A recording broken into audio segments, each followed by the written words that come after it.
নমস্কার আমার প্রিয় বন্ধুরা, আশা করছি সকলেই ভালো আছো, সুস্থ আছো। আমরাও ভালো আছি। আর আমার চ্যানেলে সবাইকে স্বাগত আর অনেক অনেক ভালোবাসা জানিয়ে ব্লগটা শুরু করছি। যারা আমার ভিডিওটা দেখছো তাদেরকে তো অসংখ্য অসংখ্য ধন্যবাদ, যারা কমেন্টস করছো তাদেরকেও অসংখ্য ধন্যবাদ, যারা আমার চ্যানেলটাকে সাবস্ক্রাইব করে দিয়েছো তাদেরকেও অসংখ্য ধন্যবাদ। যারা এখনও করোনি বন্ধুরা, ঝটপট করে নাও, নইলে আমার এই সুন্দর সুন্দর ভিডিওগুলো কি করে দেখতে পাবে বলো। তো দেখতে পাচ্ছ শুরু করে দিলাম বিছানা ওঠানো থেকে ব্লগটা শুরু। তো কি বলো, এখন না একটু ঠান্ডা পড়েছে, বেশ ভালো, একদম জমিয়ে ঠান্ডা। আজকে তো রোদ উঠবে বলে কোনো রকমই দেখতে পাচ্ছি না আশা ভরসা, মানে প্রচুর ঠান্ডা। তো তোমরা ভাবে কি শুধু কি কম্বল গায়ে দিয়েছিলাম? না বন্ধুরা, একদমই নয়। আসলে কি বলো তো, এই বিছানাটাতে এত জিনিস রাখতে গেলে পুকুরের খেলতে অসুবিধা হয়, তাই জন্য আমি পাশের বিছানাটাতে লেপটা রাখি, শুধু কম্বলটা রাখি। কেন কম্বলটা দিয়ে দিনের বেলাটা হচ্ছে, লেপটা তো লাগছে না, তো রাত্রে লেপ আর কম্বল দুটো নিয়ে নিই, বাস হয়ে যায়, আর লাগে না ঠান্ডা। আর কি বলবো বলো। তো এই হচ্ছে ব্যাপার। তো এখানের কাজটা শেষ করে চলে গেলাম রান্নাঘরে। তো বন্ধুরা দেখতে থাকো রান্নাঘরের ব্লগটা।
আর আজকের ব্রেকফাস্টে ছিল দেখো কি কি, দুটো রুটি ছিল, ডিমের একটা পোস্ট ছিল, কলা ছিল, আর কমলা ছিল, আপেল ছিল, ডালিম ছিল। এই হচ্ছে ব্রেকফাস্ট। তো আর একটু সস দিয়ে দিলাম। তো বেশি কিছু হয়নি, হালকাই হলো আর কি। তো বড় মশাই গিয়ে ফলগুলো দেওয়াই হচ্ছে না, ভাবলাম দিয়ে দে, যতটুকু খাবে খাবে, না খেলে আমি ভরে দেবো টিফিন বক্সে, তো নিয়ে যাবে। তো দেখা যাক কতটুকু খায় জানি না, আমি রেডি করেছি। তো তারপরে দেখো সারাদিনের মধ্যে আসার সময় হয়ে ওঠেনি, একদম সন্ধেবেলায় চলে আসলাম, মানে কী যে হয় নিজেও জানি না। তো সন্ধেবাতি দিতে হবে আমাকেই আজকে, তো তার জন্য চলে আসলাম। আজকে আমি কিন্তু এখান থেকে শেয়ার করলাম, অনেক সময় কী করে আমি মন্দির থেকে শেয়ার করি তোমাদেরকে, তো আজকে এখান থেকেই করলাম। কি করব বলো, আর এখানে আমি ভালো জায়গায় খুঁজে পাচ্ছিলাম না, যে মোবাইলটা কোথায় রাখলে কোথায় দেখা যাবে ভালো। তো যাই হোক হয়ে গেছে আর কি। পুপুনের দুষ্টুমি দেখছো, এই হচ্ছে দুষ্টুমি। আর ওকে কোলে নিয়ে নিয়ে আমি সন্ধেবাতি দিলাম। কি করবো বলো, ওর যে ঠান্ডা লাগছে, মানে কি বলবো, আজকে কিন্তু প্রচুর ঠান্ডা। আর এই যে দেখো ঘরটা তোমাদের দেখালাম, এই ঘরের চারিদিকে শুধু ঠাকুর আর ঠাকুর, মানে কি বলবো, যেদিকেই ঘুরবে সেদিকেই ঠাকুর, এই হচ্ছে ব্যাপার। আর কিছু জামা কাপড় আজকে আমি বের করছি, মানে ঠান্ডার চোটে থাকতে পারলাম না, মানে এরকম একটা পরিস্থিতি বলতে পারো। মানে আমার পুরো জামা কাপড় এখনও সব বের করাই হয়ে ওঠেনি, মানে এতটা ঠান্ডা পড়েছে আর থাকতে পারছি না। তো ভাবলাম আজকে সব গোছাবো, মানে অনেক দিনের কাজ জমেছিল যেগুলো আমি কিছুতেই সময় করে উঠতে পারছিলাম। তো আজকে সন্ধেটা একদম জমিয়ে কাজ করলাম, মানে কি বলবো বলো, এদিকে জামা কাপড় ওদিকে জামা কাপড়। ওই যে ঝুড়িগুলো দেখতে পাচ্ছ, ওগুলোর মধ্যে কী আছে বলো, কিছু নেই, কিন্তু ওগুলো তো সব কাঁথা আছে, কিছু শীতের জামা কাপড় আছে পুকুরে, সব ছোট হয়ে গেছে, কিছু কম্বল আছে।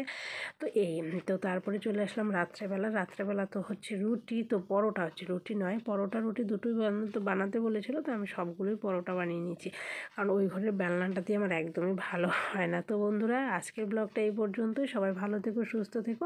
কাল আবার আসছে একটা নতুন ব্লগ নিয়ে, সাথে থেকো, পাশে থেকো, টাটা।